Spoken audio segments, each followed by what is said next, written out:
Está na hora da entrevista do dia com Denise Campos de Toledo. E vamos falar agora sobre a indústria, o potencial de retomada do setor e as dificuldades estruturais da economia brasileira. Eu converso com o Renato da Fonseca, que é economista-chefe da CNI, a Confederação Nacional da Indústria. Renato, boa noite. Boa noite, Denise, tudo bem?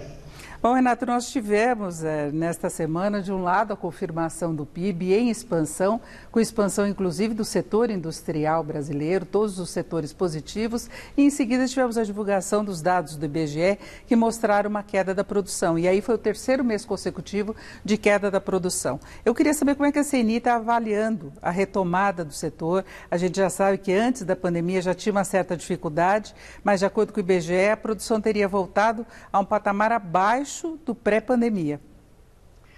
Sim, o que aconteceu é que a gente vinha com uma boa recuperação até ali no segundo semestre do ano passado, que começou, aí a indústria começa a ter mais dificuldades pela falta de insumos, né? Vários setores, e com isso ela perde ritmo. E obviamente agora, nesse ano, a gente ainda caminhou um pouco no terceiro trimestre, você vê que na transformação sentindo mais. Acho que é importante separar. A indústria extrativa, ela continua indo bem, é uma indústria que tem um potencial de exportação muito elevado, e os mercados internacionais se recuperando, e o preço, né, principalmente na parte de minério de ferro, isso manteve esse crescimento, mas a indústria de transformação, e principalmente aquela parte que produz bens de consumo duráveis, ela sentiu mais porque exatamente o isolamento ele acaba fechando os pontos de vendas, né? Ou dificultando o consumidor chegar no ponto de venda, e teve uma queda na demanda. A gente espera que a partir de junho a gente já esteja com uma reabertura da economia, volte a um crescimento gradual, mas pelo menos uma evolução positiva. Agora, é curioso que alguns segmentos da indústria chamam a atenção porque estão indo muito bem, como é o caso da indústria extrativa, a gente tem a questão do minério de ferro, mas tem outros que continuam com muita dificuldade, até por falta de insumos. E aí tem uma questão de retorno, não é? Porque aumentou a demanda pelo minério de ferro em todo o mundo, aí o aço fica mais caro, aí faltam autopeças, tem a questão dos chips, tem um problema aí de desequilíbrio entre oferta e demanda, não é? Sim, essa é uma coisa que aconteceu de maneira bastante profunda no Brasil. A gente chegou a ter cerca de 70% das empresas que a gente ouve nas nossas pesquisas dizendo que estavam com dificuldade de conseguir insumos e atender os seus clientes. Mas a gente percebe que isso aconteceu no mundo inteiro. O problema dos chips, por exemplo, é um problema mundial que tem afetado desde eletrodoméstico como automóveis, né? Porque hoje o automóvel depende também, tem uma grande parte que é computadorizada, podemos dizer assim, e precisam desses chips. Mas isso aconteceu em todos os setores, tá? De papel, de aço, na parte de construção. A gente estava caminhando para uma solução, né? Obviamente essa freada vai ajudar um pouco nessa solução, porque a demanda na ponta ela começa a diminuir, mas você ainda tem setores da indústria aquecidos exatamente porque tem que atender essa demanda. Então esse é um problema que a gente espera que, eu acho que nos próximos 2 meses, pelo menos, a gente já tenha encaminhado bem, exatamente por causa dessa parada nos setores de bens de consumo duráveis, e a gente possa, aí sim, voltar, ter condições de aumentar a capacidade de produção e enfrentar, desde que o Brasil enfrente os problemas estruturais que afetam a economia brasileira como um todo, que dificulta a gente aumentar a exportação, competir com os importados. Além dessa questão da falta de insumos, tem a questão de aumento de preços. A gente pode esperar produtos industrializados mais caros? Olha, se você compara, né, acho que as pessoas estão acompanhando o reajuste de aluguéis, né, que é o indicador, é o GPM, que é muito baseado no IPA. O IPA é um índice de preço que mede o preço na saída da fábrica, né? Quando a gente compara com o IPCA, que é o índice que o consumidor está vendo. O IPCA cresceu muito, né? Chegou a estar em torno de 6%, mas muito devido a alimentos, né? Exatamente o mesmo efeito. O câmbio desvalorizado, fica mais caro, né, você importar, aumenta a rentabilidade daqueles produtos que são exportados, então você aumenta o preço aqui dentro também.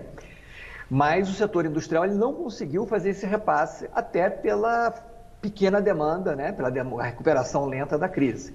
Há uma tendência de socorrer, Mas na medida que o real vai se valorizando novamente, essa pressão vai diminuindo. Então a expectativa é que continue esse processo de valorização do real com a recuperação da economia, com a confiança do equacionamento, do direcionamento do equacionamento das contas públicas. A própria ação do Banco Central trabalhando com juros, a gente já está vendo um retorno do fluxo de investimento internacional para o Brasil.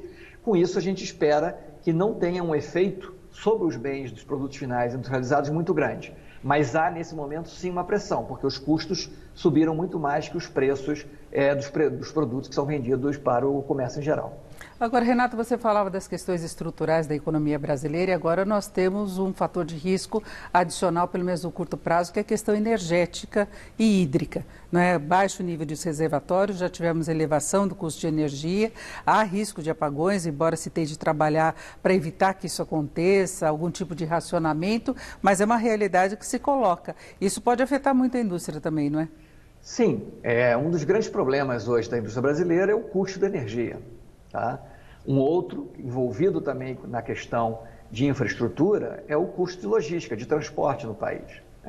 Nós temos projetos importantes em andamento no Congresso, alguns aprovados recentemente, o marco regulatório de saneamento, que com a regulamentação que já foi feita, você começa a ter um aumento de investimento nessas áreas.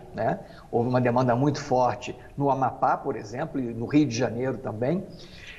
E provavelmente isso vai aumentar o investimento. Agora, precisamos caminhar, tem um projeto de gás natural, ou seja, o gás natural é um bom insumo para a indústria substituir não só a energia elétrica, mas principalmente o óleo combustível. Isso significa uma melhora na questão ambiental. O gás natural também é fóssil, também gera poluição, mas menos do que o uso de óleo combustível. E todos os investimentos na área do setor elétrico. Então, há medidas, o Brasil vem melhorando o seu marco regulatório, a sua legislação, a sua regulação nesses setores. A gente tem projetos de ferrovias, projetos na questão da cabotagem, que é o transporte na costa brasileira marítima. Tudo isso é muito importante para a gente reduzir esse custo que a gente tem de infraestrutura, tanto de transporte como de energia. Obviamente, o resultado não é no curto prazo, mas saindo esses investimentos, chegando esses investidores, você muda a confiança na economia, você aumenta o otimismo e você traz mais investimentos. Agora, Renato, a CNI também defendia muito a aceleração das reformas, especialmente da tributária. E agora as indicações são no sentido de um fatiamento. Então, a gente não sabe, por exemplo, se a fusão de tributos será tão ampla como se esperava. A indústria era um dos setores que mais defendiam essa ideia. Como é que você está vendo esse encaminhamento agora? Olha, a gente continua defendendo a reforma ampla, ou seja, envolvendo todos os tributos sobre consumo.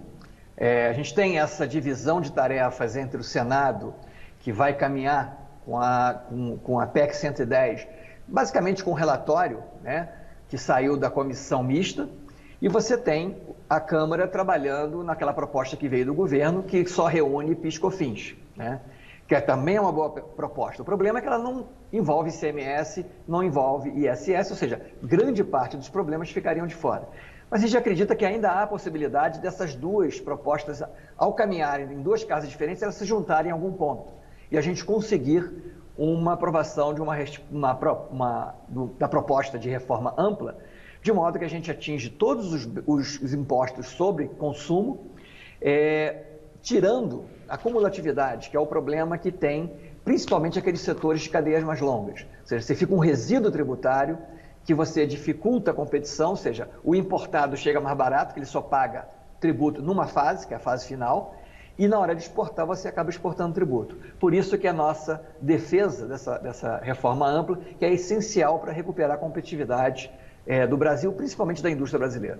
Agora, Renato, como a gente falava no começo, a indústria tem problemas aí para engatar um crescimento mais contínuo, uma recuperação mesmo, voltando a patamares pré-recessão do governo Dilma. O que pega mais no setor industrial? O que teria de acontecer para a indústria alcançar uma competitividade? A gente tem visto, inclusive, empresas estrangeiras deixando o país, é uma coisa que chama atenção. Então, o que teria de ser reformulado para a indústria dar certo efetivamente? Denise, não existe uma única medida, não existe a famosa bala de prata. Tá? A gente, na verdade, quando a gente avalia o Brasil em relação ao resto do mundo, usando o Doing Business do Banco Mundial, usando o Global Competitiveness Report do Fórum Econômico Mundial, todas essas medidas que compara quanto custa se produzir no Brasil com quanto custa se produzir nos demais países, é o que a gente chama de custo Brasil, aqui é mais caro relativamente. Você citou a questão da energia. A energia aqui é mais cara do que no resto, principalmente na maioria dos países que competem com a gente. O custo de logística aqui é mais caro. O custo de burocracia, a dificuldade de exportar e importar, de abrir uma empresa. O problema da educação, ou seja, uma educação de qualidade inferior às dos demais países, a gente não consegue formar trabalhadores qualificados que possam absorver novas tecnologias e até desenvolver nova tecnologia. A própria questão de segurança pública, que aumenta o custo com roubo de carga, com seguro. Ou seja, a gente tem uma série de custos que a gente costumou chamar de custo Brasil, e desculpa me alongar, porque às vezes a gente fala custo Brasil e as pessoas, o que é isso exatamente, né? Isso é a dificuldade que a gente tem aqui para viver no nosso dia a dia. Então é preciso trabalhar nisso. A questão tributária, ela é uma das principais, né? Então a reforma tributária, ela é essencial para a gente reduzir esse custo Brasil. Só ela vai resolver? Não. A gente tem os projetos na área de infraestrutura, a gente tem que melhorar a qualidade da educação, ou seja, implementar a reforma do ensino médio. Sim. A gente tem que trabalhar na legislação ambiental, ou seja, sem o debate, como acabou acontecendo, um debate polarizado, ou seja, o Brasil hoje em dia tudo está polarizando, e sem as pessoas lerem o que está escrito nos projetos, ou seja, começa a tirar a conclusão antes de ver. A ideia da legislação ambiental é simplificar, igual o que a gente está tendo na abertura de empresas. Então, se você vai abrir um negócio onde você tem pouco risco de causar algum acidente, de contaminar uma pessoa, você abre o negócio e depois a fiscalização vem. Tá? É a mesma coisa em relação na questão ambiental. Se você vai ter um negócio que o dano, a possibilidade de dano ambiental é muito curta, você começa a funcionar automaticamente e a fiscalização vem posteriormente. Obviamente, você tem que ser punido se você fez algo errado. É isso. Esse é o grande problema do Brasil, é a falta de punição. Porque se você pune, as pessoas começam a respeitar a lei e você não tem que exagerar na regulamentação e prejudicar aqueles que estão trabalhando de acordo com a lei. Temos que fechar. Ouvimos o Renato da Fonseca, que é economista-chefe da CNI. Renato, muito obrigada pelas suas informações. Uma boa noite. Denise, eu que agradeço a você, muito obrigado. Obrigado aos telespectadores. Boa noite a todos.